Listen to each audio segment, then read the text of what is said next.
ఏం చెప్తారు మీరు? ప్రతిసారి అంటారు ఎందుకు మేము ఆయన గురించి మాట్లాడుకోవాల్సిన అవసరం లేదు, ఇంకా మాట్లాడడం అవసరం లేదని. కానీ ప్రతిరోజు ఒక కొత్త అంశం బయటకు వస్తూ ఉంది, ఖచ్చితంగా మాట్లాడాల్సి వస్తూ ఉంది ప్రజలకు. ఎందుకంటే నిజాలు చెప్పాలి కాబట్టి. ఏం చెప్తారు ఇప్పుడు? మళ్ళీ 1,35,00,000 రూపాయలు ఆ తాడేపల్లి ప్యాలెస్లో ఎలకలు పట్టడానికి ప్రజాధనాన్ని వాడారు. సార్ మీరు ఒక విషయం మర్చిపోయారు. ఈ 5 ఏళ్ళు కూడా మనం ఆయన గురించి కంపల్సరీగా మాట్లాడుకోవాల్సిందే. బట్ నిన్న మాట్లాడిన టాపిక్ ఈ రోజు మాట్లాడలేం, ఈ రోజు మాట్లాడిన టాపిక్ రేపు మాట్లాడలేం, రేపు మాట్లాడిన టాపిక్ ఎల్లుండి మాట్లాడలేం. అంటే ఆ స్థాయిలో రాష్ట్రంలో చేసినటువంటి అవినీతి, చేసినటువంటి తలతెక్క పనులు, ఎలుకలు పట్టడానికి 1,50,00,000 డబ్బులు అంటే తలతెక్క పని కదండి. నిజంగా 2 పిల్లులు పెంచితే పోయేది కదండి. అంత 1,50,00,000 డబ్బులు తాగలేసే బదులు ఒక్క ఎలుగు కూడా కంటికి కనిపించకుండా తాడేపల్లి ప్యాలెస్ కదా అసలు ఏకంగా ఉండవాలి. ఆ సరౌండింగ్స్ వెళ్ళిపోయాయి కదా 2 పిల్లులు పెంచుకొని ఉంటే.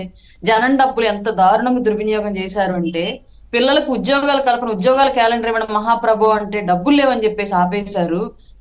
వాళ్ళ రిటైర్మెంట్ ఏజ్ కూడా వాళ్ళు ఎక్కడ మళ్ళీ రిటైర్ అయిపోతే పిఎఫ్ విత్డ్రా చేసుకుంటారు, ప్రభుత్వ ఖజానాలో డబ్బులు లేవన్న విషయం ప్రపంచానికి తెలిస్తే అని కూడా వాళ్ళ ఏజ్ కూడా పెంచేశారు. అట్లా రాష్ట్రానికి సంబంధించి రోడ్లు ఏంటంటే డబ్బులు లేవని చెప్పి చూపించారు, రాజధాని కట్టడానికి డబ్బులు లేవని చూపించారు. ప్రతి దానికి డబ్బులు లేవని మాత్రమే సాకు చూపించి రాష్ట్రంలో ఉన్నటువంటి ప్రతి అభివృద్ధి పనిని ఆపేసినటువంటి జగన్మోహన్ రెడ్డి ప్రభుత్వం అప్పట్లో ప్రతి సొంత పనికి ప్రజా ఖజానా నుంచి డబ్బుల్ని విపరీతంగా దుర్వినియోగం చేసిందనడానికి ఇది ఇంకొక పరాకాష్ట. ఎలుకలు పడడానికి 1,50,00,000 ఏంటండి మరి దారుణం కాకపోతే? అసలు ఇది ఎవ్వరూ అడగరు. దానికి సంబంధించి జీవోలు ఏవి బయట పెట్టలేదు, చీకటి జీవోలు పెట్టి ఇష్టారీతిగా దోచేసుకున్నారు. అడిగిన ప్రతి దానికి కూడా గొంతెత్తిన ప్రతి వాళ్ళ మీద కేసులు వేసేశారు.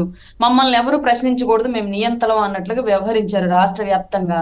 భారీ గుడికి రాదని గుడి చెట్లకు డబ్బులు, ఈయన నడవలేడని చెప్పేసి ప్రజల్లో తిరిగితే మళ్ళీ మొహాన ఇచ్చిన హామీలు ఏమయ్యాయని చెప్పేసి ప్రజలు ఎక్కడో చెడ్డుపడతారని చెప్పేసి ఇక్కడి నుంచి అక్కడ కూడా హెలికాప్టర్ మీద కూడా ఎవరైనా చెట్లకి కార్డ్బిల్తో కొడతాడేమని చెప్పేసి చెట్లు నరికించడానికి డబ్బులు, గోడలకు పెయింట్లకు డబ్బులు, ఫోన్లకు స్టిక్కర్లకు డబ్బులు, గోడలకు స్టిక్కర్లకు డబ్బులు, ఇవన్నీ ప్రజల డబ్బులే. అసలు ఎందుకు ఇంత దుర్వినియోగం చేశారు? ఇప్పుడు వాటన్నింటిని ఎలా కలెక్ట్ చేయాలి? ఆ అప్పులన్నీ ప్రజలు ఏ విధంగా తీర్చాలి?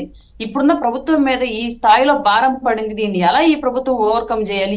ఎవరికి అర్థం కానటువంటి ఒక దారపుండని చిక్కులు చేసి వదిలేస్తే దాన్ని ఎడిదీయాలి అర్థం కాక ఎక్కడ పట్టుకున్నా సరే మళ్ళీ ఎట్లా ముడిపడతా ఉంటే అట్లాంటి సిచ్యువేషన్ వాళ్ళ రాష్ట్రంలో ఆర్థిక వ్యవస్థలు నెలకొని ఉందండి జగన్మోహన్ రెడ్డి ప్రభుత్వం మూలంగా. అప్పట్లో 5 ఏళ్లు ఏం చేశాడో, ఎందుకు చేశాడో, అసలు ఎందుకు ఇలా ప్రవర్తించాడో, నిజంగానే ఆయన మానసిక పరిపక్వత ఎంత మాత్రం బాగుందో, ఒక ముఖ్యమంత్రిగా అట్లాంటి వ్యక్తిని ప్రజలు ఎలా సెలెక్ట్ చేసుకున్నారో, అసలు ప్రజల్లో తిరిగేటప్పుడు ఎలా నమ్మించగలిగాడో మమ్మల్ని అందరినీ, మాకెవ్వరికి అర్థం కానటువంటి ఒక ఫజిల్ లాగా మిగిలిపోయింది గత 5 ఏళ్ల పాలన ఆంధ్ర రాష్ట్రంలో.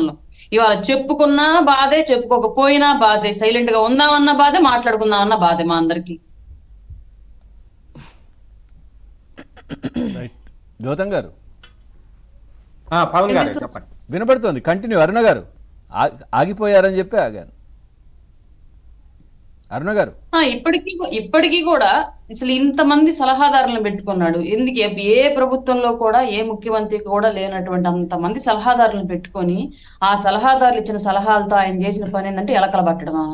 ఇదే పాలన అంటే? ఎట్లాగా చేశాడు జగన్మోహన్ రెడ్డి. ఇట్లాంటి వ్యక్తిని నమ్మ ఇంకా 40% మంది ప్రజలు ఆయనకు ఓట్లేశారు. ఇప్పటికైనా కళ్ళు తెరవండి. 40% మంది ఓటర్లు ఎవరైతే ఉన్నారు, ప్రజల ధనాన్ని, మీ డబ్బులు, మీ బిడ్డలకు చెందాల్సిన డబ్బులు, ఈ రాష్ట్రంలో మీ పిల్లల భవిష్యత్తు కోసం ఉపయోగించాల్సిన డబ్బులు జగన్మోహన్ రెడ్డి ఎలుకలు పట్టడానికి, వాళ్ళ భార్య గుడికి రాదని చెప్పేసి టెంట్లు సెట్టింగ్లు వేయడానికి, అతని ఇష్టారాజ్యంగా వాడుకొని, అతని పేపర్ల ప్రకటనలకి వాడుకొని ఇవాళ ఖాళీ ఖజానా ఇప్పుడున్న ప్రభుత్వం ఎన్డీఏ గవర్నమెంట్ చేతిలో పెట్టెళ్ళాడు. ఇవాళ ఏ పని చేయాలన్నా రూపాయి లేదు. దాని గురించి ప్రభుత్వం ఎట్లా వాళ్ళ కష్టాలు పడుతూ ఉంటే ఈలోపే అబ్బబ్బో ఇచ్చేస్తా ఉన్నారు, ఇంకా ఇలా అమ్మమ్మో చేసేస్తా ఉన్నారు, ఇంకా ఈ లేదు, మేము ఇక్కడ గల్లీలో మేము చేయము, ఢిల్లీలో చేస్తామని చెప్పేసి పాలన ఎలా చెయ్యాలి? నీకు గత ప్రభుత్వంలో నువ్వు ఉన్నప్పుడు మీకు ప్రతిపక్షంగా ఉన్నవాళ్ళు మీకు ఎంత సమయం ఇచ్చారు? నీకు ఆ రోజు ఉన్నటువంటి ఆర్థిక పరిస్థితి ఏంటి? ఇవాళ నువ్వు మిగిల్చినటువంటి ఆర్థిక పరిస్థితి ఏంటి?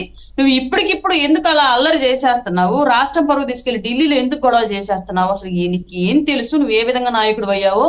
నిన్ను వైఎస్ రాజశేఖర రెడ్డి యొక్క వారసుడిగా ప్రజలు ఏ విధంగా స్వీకరించారో మాకు ఇవాళ కూడా అర్థం కాని పరిస్థితి జగన్మోహన్ రెడ్డిలో. ఇప్పటికి కూడా కనీసం అసలు ఎలుకబడ్డానికి 1,50,00,000